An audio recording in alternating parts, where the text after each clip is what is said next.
Social మీడియాలో ఇష్టరీతిన రెచ్చిపోతున్న వాళ్లపైన కేసులు పెట్టేస్తామని ఓవైపు ఆంధ్రప్రదేశ్ ప్రభుత్వం చెబుతోంది. మరోవైపు మెయిన్ స్ట్రీమ్ మీడియాలో కూడా అంతకంటే దారుణమైన వార్తలొస్తున్నాయి. కులాలను రెచ్చగొట్టే వార్తలు, మతం మూర్ఖులను ఉన్మాదులను చేసే వార్తలు, ఇలా ఎన్నో రకాల దిగజారుడు వార్తలు మెయిన్ స్ట్రీమ్ మీడియాలో కూడా కనిపిస్తున్నాయి. కానీ ఆ మీడియా సంస్థలపై మాత్రం ఎలాంటి కేసులు ఉండవు. అలాగే మంత్రగాళ్లను ప్రోత్సహించడం, మూఢనమ్మకాలను పెంచి పోషించడం లాంటి పనులు చేస్తున్న మీడియా సంస్థలు ఎన్నో.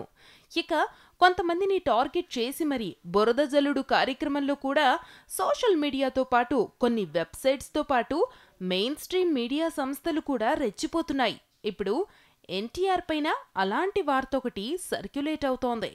ఎన్టీఆర్ని లక్ష్మీ ప్రణతి తిట్టిందట. ఎందుకు తిట్టింది అనే విషయానికి కూడా వాళ్లే సమాధానం చెబుతున్నారు.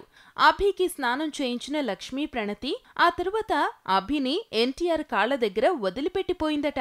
ఆ తరువాత అభి కింద పడిపోయాడట. అభికి దెబ్బలు తగిలాయట. అది చూసిన లక్ష్మీ ప్రణతి ఎన్టీఆర్ని తిట్టిందట. కాసేపు కూడా కొడుకును చూసుకోలేవా అని చెప్పి కోపంగా అనిందట. వాహ్ వాహ్, వాట్ ఏ కామెడీ. ఒక్కోసారి వీళ్ల క్రియేటివిటీని చూస్తుంటే భళా అని ప్రశంసించాలనిపిస్తుంది.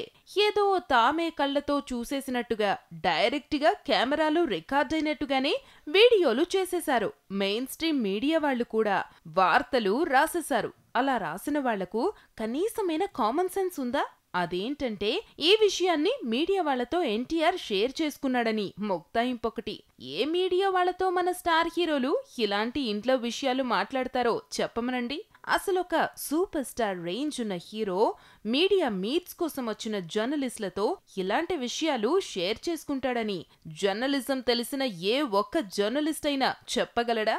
ఇంట్లో ఖాళీగా ఉండే భర్తలు కూడా బయటి వాళ్లకు ఇలాంటి విషయాలు చెప్పరేమో మరి.